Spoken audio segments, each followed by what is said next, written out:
Bogorberitapantau.com. Pemerintah Desa Bantarjati Kecamatan Kelapa Nunggal Kabupaten Bogor Jawa Barat, di tahun 2024 telah merealisasikan program pembangunan infrastruktur dan ketahanan pangan bagi lingkungan masyarakatnya. Terdapat dua program untuk program ketahanan pangan di pemerintahan Desa Bantarjati Kecamatan Kelapa Nunggal tahun 2024, yakni bidang pertanian dan peternakan perikanan. Menurut informasi langsung, dengan menggunakan anggaran dana desa (DD) tahun 2024, terdapat beberapa titik lokasi ketahanan pangan hewani dan nabati Desa Bantarjati, Kecamatan Kelapa Nunggal, terdapat beberapa jenis program. Seperti halnya program ketahanan pangan budidaya sayuran yang berlokasi di Kampung Bantar Kopo RW 004, yang berjumlah satu paket dengan anggaran sebesar Rp31.344.000. Ternak kambing, yang berada di Kampung Bantar Kopo RW 005, yang berjumlah 18 ekor kambing dengan anggaran sebesar Rp59.636.000. Ternak ayam bertelur, yang berada di Kampung Bantar Kopo RW 004, berjumlah 80 ekor dengan anggaran sebesar Rp35.366.000. Ternak maggot, yang berada di Kampung Bantar Kopo RW 005, yang berjumlah satu paket dengan anggaran Rp18.043.700. Budidaya ikan nila, yang berada di Kampung Pasir Tangkil RW 006, yang berjumlah satu kolam dengan anggaran Rp21.222.000. Lalu terakhir, budidaya lele yang berlokasi di Kampung Nambo RW 002, yang berjumlah 500 ekor dengan memakan anggaran sebesar Rp22.083.000. Salah satu warga yang juga mengelola ketahanan pangan tersebut dan juga Ketua Kelompok Tani Warga Mandiri, Ahmad Muslim, menjelaskan bahwa program ketahanan pangan dari pemerintahan desa tersebut sangat membantu masyarakat sekitar. Apalagi untuk ikan ya? Ya, alhamdulillah ya, kita dibantu sama Desa Bantarjati ya, pemerintahan Desa Bantarjati gitu. Ini program pemerintah ketahanan pangan. Kebetulan kita ada saluran air yang nggak dimanfaatin. Jadi kita dimanfaatin buat bikin keramba gitu. Jadi budidaya ikan lah gitu. Budidaya ikan, jenisnya ikan nila ya, ikan nila, ikan emas gitu. Jadi meningkatkan UMKM juga gitu ke masyarakat, dan kali juga bebaslah dari sampah gitu. Bebas dari sampah. Jadi kan yang dagang juga yang bisa jualan gitu, yang begitu keramba. Jadi kita konsepnya emang budidaya ikan sama kayak wisata kayak gitu dah gitu. Ramah lingkungan. Ramah lingkungan gitu. Jadi nggak ada sampah. Alhamdulillah lah kita dibantu gitu sama pemerintah desa gitu. Ini udah berapa bulan Pak? Kurang lebih 2 bulanan lah ya. Nah untuk benih ikan sendiri awal ditaruh itu ada berapa? Kita pembibitan ya kurang lebih dari ini ada sekitar 50 kilo sampai 100 kilo ya Pak. Awalnya satu kintal ya. Nah untuk Akang kan di sini sebagai ketua perkumpulan ketahanan pangan juga ya. Harapannya ke depannya apa nih Pak? Harapan ke depannya alhamdulillah lah gitu. Mudah-mudahan ini berjalan lancar. Terus meningkatkan UMKM masyarakat juga ya. Terus kalau ada yang nganggur gitu, kita tarik biar ada kegiatan di lingkungan gitu Pak. Lingkungan positif lah gitu. Jadi yang nganggur bisa ada penghasilan gitu. Pasti harapannya agak ada harapannya. Ya harapannya begitu Pak. Gitu. Dengan siapa Kang? Dengan Ahmad Muslim ya. Siap. Ada lagi yang mau disampaikan Kang? Ya apa ya? Ya mudah-mudahan harapan saya inilah gitu berjalan lancar gitu. Terus pemerintah juga mensupport gitu, pemerintah desa, pemerintah itu mensupport gitu, harapan saya gitu Pak. Masalahnya kali kan panjang gitu, jadi ada manfaatnya. Gitu, manfaatnya perayaan air itu gitu Pak. Ya minta dibantu aja dah sama pemerintahan desa. Gitu. sama pemerintah.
Kita balik mau ada mana?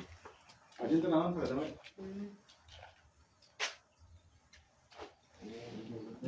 Iya. Kan yang udah gede tuh, yang masih kecil. Udah beda bulan.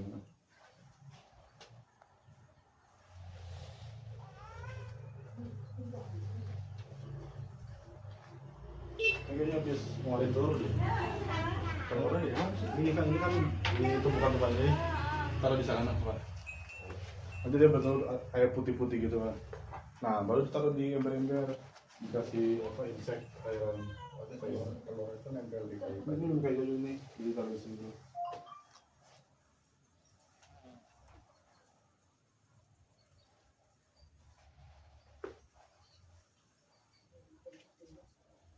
Kebetulan juga kemarin dia kan dapat mesin dari mesin gajah sampah. Dapat mesinnya.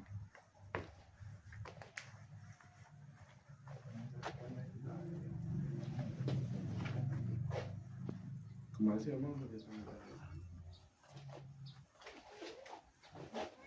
kegiatan itu. Desa Bantarjati di tahun 2024 ada berapa titik sih dan pakai anggaran apa aja? Terus untuk jalan ya, jalan di Desa Bantarjati yang bersumber dari Ban ke Samisade Kabupaten. Kita ada 4 lokasi, ada 4 titik. Lokasi pertama itu pengerjaan aspal dan memang ada drainase, jadi satu paket jalan sama drainase. Terus kemudian lokasi kedua itu khusus drainase aja, lokasi kedua drainase. Lokasi ketiga itu kita ada betonisasi sama TPT yang di sawah. Terus yang lokasi terakhir itu lokasi keempat betonisasi sama kelengkapan TPT sama drainase juga gitu. Semuanya bersumber dari Samisade Ban ke 2024. Untuk awal itu ada perawatan nggak sih? Sebenarnya kita belum kepada ada perawatan sih Pak. Cuman memang kita sama pihak ketiga terus kayak betonisasi sama aspal itu biasanya kalau kita per 3 bulan itu kalau dilihat dari kita mulai ngecor awal sampai per 3 bulan tuh ada perubahan nggak sih gitu. Misalnya ada katakan gitu ya. Kalau masih dalam kalau dibilang sih 6 bulan sampai setahun itu kalau masih ada yang retak masih bisa ditambah gitu. Makanya kayak kemarin tuh yang ada di lokasi ketiga salah tuh ada beberapa tambalan karena emang waktu pengocoran emang lagi musim panas-panasnya, jadi banyak yang retak juga pada pecah. Akhirnya ditambal pakai aspal bakar gitu. Itu untuk tahap berapa yang 4 titik itu? Yang 4 titik ini semuanya 2 tahap.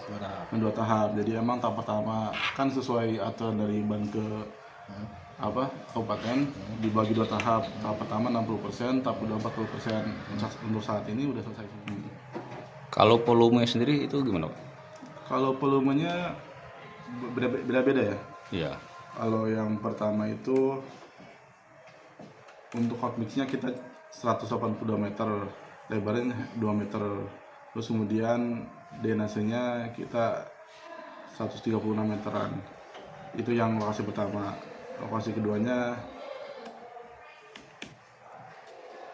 betonnya, lokasi kedua kita drainase yang di RW 01 sepanjang 294 meter, memakai unit aja itu, jadi 30.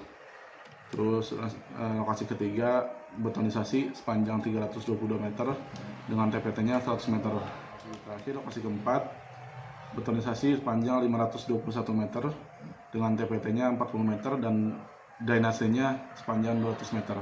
4 titik pekerjaan tersebut itu anggaran SADI atau bantuan keuangan infrastruktur tahun 2024 itu 1 miliar atau kurang dari 1 miliar? Untuk total keempat kegiatan 1 M. 1 M, Pak?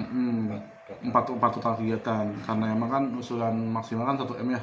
Iya. Makanya kita bagi 4 titik itu, masing-masing ada yang 200 sekian, pokoknya 200 sekian. Kan minimal bantu itu minimal 200 juta. Kalau satu lokasi kurang dari 200 juta nggak bisa diajuin kayak gitu. Dari 4 pekerjaan tersebut semua itu di pihak ketiga kan atau yang ada swakelola dengan masyarakat? Kalau untuk materialnya emang pihak ketiga, cuman emang untuk pekerjaannya swakelola masyarakat. Betul, dari masyarakat. Emang untuk materialnya aja kita emang dari pihak ketiga, karena emang belum bisa belanja sendiri gitu. Untuk tahap kedua yang 40% itu apakah sudah dimonef dari pihak terkait atau belum? Kalau tahap kedua sebenarnya belum ya, soalnya nunggu monep serentak. Kalau tahap pertama emang udah selesai semua tuh. Kalau tahap kedua itu belum monep. Berarti tahap pertama udah dimonet. Udah. Yang tahap kedua belum. Belum. Artinya tahap kedua sampai detik ini masih menunggu jadwal monef ya? Betul. Dan itu masih ada istilah perawatan masih dilihat lah ya? Masih. Ada lagi yang mau disampaikan, Pak? Mungkin kita sih masih nunggu monep tahap kedua ya dari tim verifikasi kecamatan. Kemudian kan biasanya setelah dari tim verifikasi kecamatan baru dari tingkat kabupaten inspektorat kan. Sampai sekarang juga belum ada info sih nanti buat teknis dari jadwal dari kecamatan ataupun dari jadwal dari kabupaten. Mungkin harapannya untuk masyarakat khususnya Bantar Harapannya Jati? sih alhamdulillah sedikit demi sedikit ya, tiap tahun kita ada pembangunan, masyarakat sendiri pun ngerasain sendiri gitu ya. Dari jalannya yang akses cuma masuk motor doang sekarang udah masuk mobil, atau jalannya yang tadinya rusak becek sekarang udah coran semua istilah gitu. Akses utama ke beberapa taman wisata yang emang beberapa tahun ini kita buka juga udah mulai ke masukin jalan besar gitu. Gila, udah mulai terasa sama masyarakat dengan terutama bantuan Samisade ini sih. Soalnya kan kalau dari dulu kalau nunggu misalnya bantuan langsung pengajian PUPR ya agak susah. Makanya masuknya Samisade ini menguntungkan saya buat desa, buat bisa membangun jalan-jalan desa, jalan-jalan ke kampung, jalan lingkungan seperti itu. Sangat terbantu sekali, Pak, ya? Sangat sekali. Dan sama-sama menjaga. Betul. Ya. Sama-sama menjaga, melihara, dan ibarat kata kita yang pakai, kita yang menjaga juga lah. Di lain sisi mungkin bisa meningkatkan potensi ekonomi. Betul, potensi masyarakat. Apalagi kan kita ada beberapa tempat lokasi yang emang udah 3 tahun ini kita bikin buat wisata lah ibaratnya gitu. Seperti Balai Kambang dan Rawa Cerai yang dulunya mungkin akses jalannya masih susah, sekarang udah enak jalannya gitu. Ada lagi, Pak, mau ditambahkan? Dari saya cukup sih, Pak. Oke, terima kasih, Pak. Dengan Bapak siapa kalau tahu? Abdul Rahman, Siap. Selaku apa di... selaku TPK dari Desa Bantar Jati. Oke, terima kasih, Pak. Wandi Suwandi, sebagai Sekretaris Desa Bantar Jati, menjelaskan tentang ketahanan pangan dan infrastruktur pemerintah Desa Bantar Jati di tahun 2024 yang telah terrealisasikan.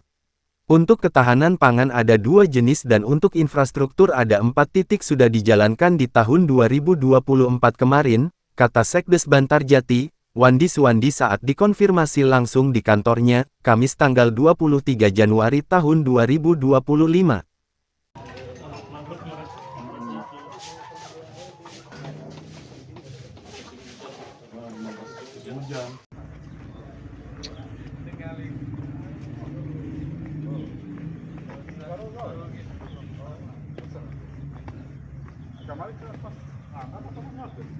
Kemarin angkat. Iya, kosong. Kosong. Angkat kemarin.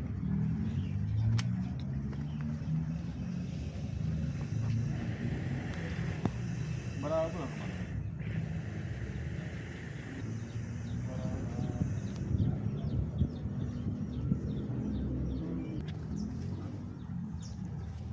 Keterangan dari Sekdes tersebut, dengan menggunakan anggaran dana desa (DD) tahun 2024, terdapat beberapa macam jenis ketahanan pangan hewani dan nabati yang ada di Desa Bantarjati, yaitu budidaya ikan nila, budidaya lele, budidaya sayuran, ternak kambing, ternak maggot dan ternak ayam bertelur.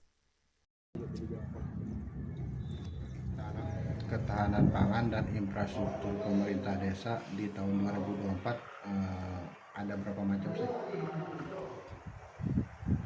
Alhamdulillah kalau di Bantarjati khususnya di ketahanan pangan ada mewakili nabati dan hewani Pak. Kalau untuk nabatinya di pertanian itu sifatnya dia nanamnya enggak di fokus satu tumbuhan, dia bergantian. Terus kalau di ketahanan pangan hewaninya itu ada kambing, ayam, maggot, nila, sama lele, ada 5 berarti ya Pak.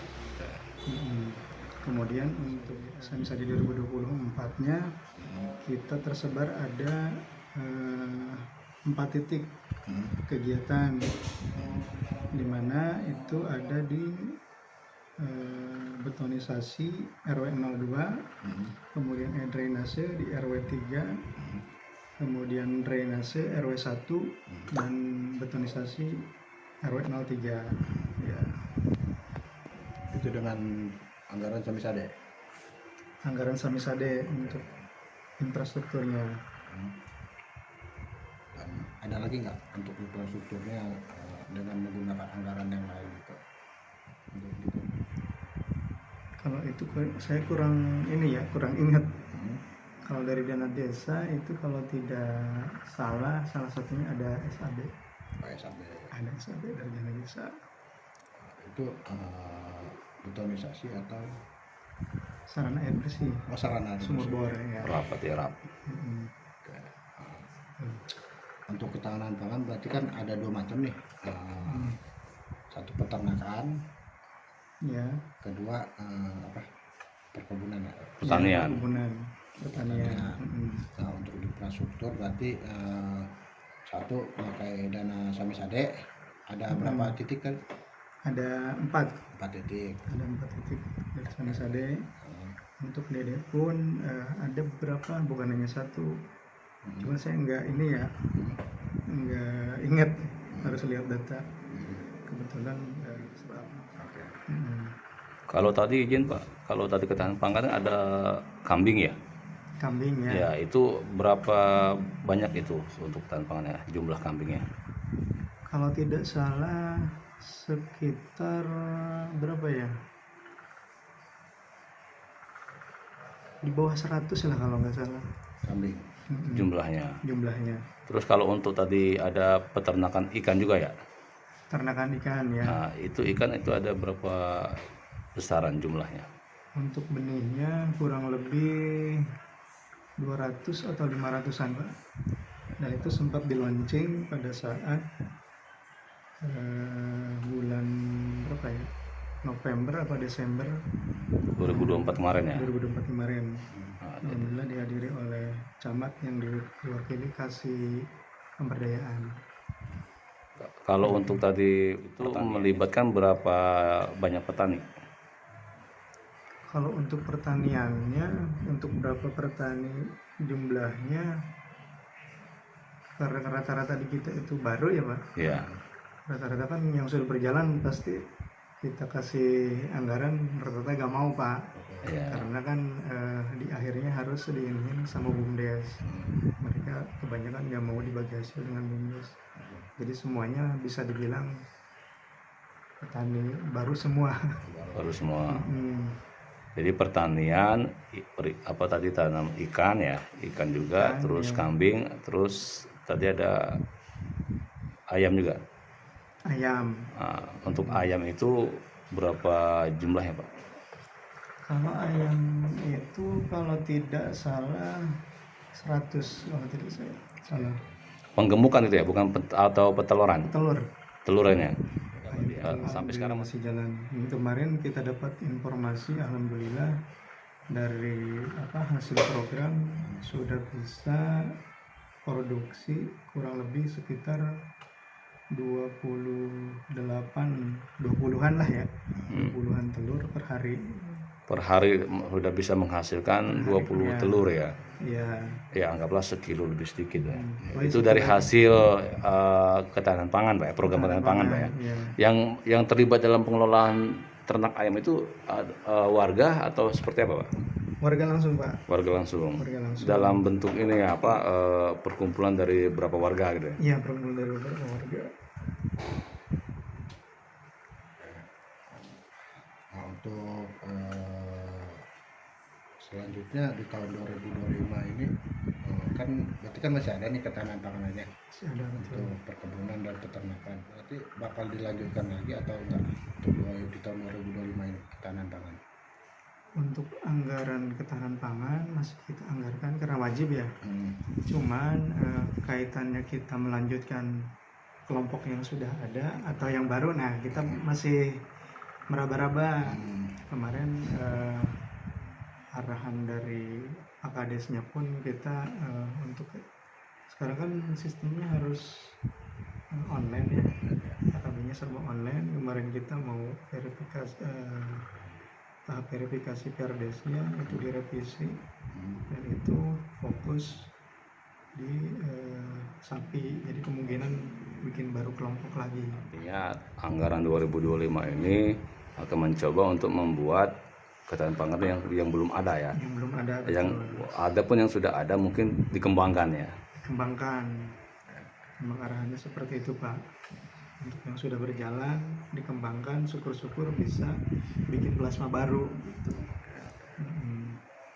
Untuk yang anggaran tahun 2024 ketahanan pangan itu sistemnya untuk dengan masyarakat seperti apa Pak sistemnya? Dari hasil Bagi hasil atau bagi hasil. Sejauh ini karena mereka keberatan ya dengan diikutsertakannya BUMDes. Jadi kemarin Pak Kades membuat keputusan kepala desa, peraturan kepala desa untuk nomornya saya lupa. Yang jelas di situ kaitan pasca panennya diatur sedemikian rupa. berarti bukan bagi hasil ya? Bukan, kalaupun bagi hasil bahasanya jadi tidak untuk jadi PAD desa, tapi untuk dilimpahkan lagi dibuat plasmanya tadi. Misalkan si ayam telur tadi nih dari sekian ratus ayam udah untung kan dapat hasil, nah itu digulirkan lagi Dikembangkan lain ya, yang dikembangkan lagi. Betul. Harapannya Pak untuk masyarakat terhadap program-program desa Bantarjati khususnya program ketahanan pangan, harapannya? Harapan besarnya mungkin dari kami terutama kepala desa dengan adanya ketahanan pangan ini yang sebetulnya program bagus, itu bisa yang pertama bisa mensejahterakan masyarakat ya, dan itu bisa kalau seumpamanya masyarakat nyari nggak usah jauh-jauh lah, kesini aja gitu. Nah kita tuh pengennya seperti itu, syukur-syukur ada pasar ketahanan pangan lah gitu. Cuma itu masih rencana masih jauh lah, mungkin itu Pak Artinya itu berharap garis besarnya agar bisa membantu meningkatkan perekonomian masyarakat ya. Dan syukur-syukur nanti bisa hasil semua itu bisa di UMKM-kan ya. Iya, di UMKM-kan dan langsung dirasakan masyarakat. Ada lagi yang mau disampaikan Pak? Cukup. Boleh izin Pak dengan Bapak siapa? Saya Wandi Suwandi, Sekretaris Desa Bantarjati. Oke, saya terima kasih Pak.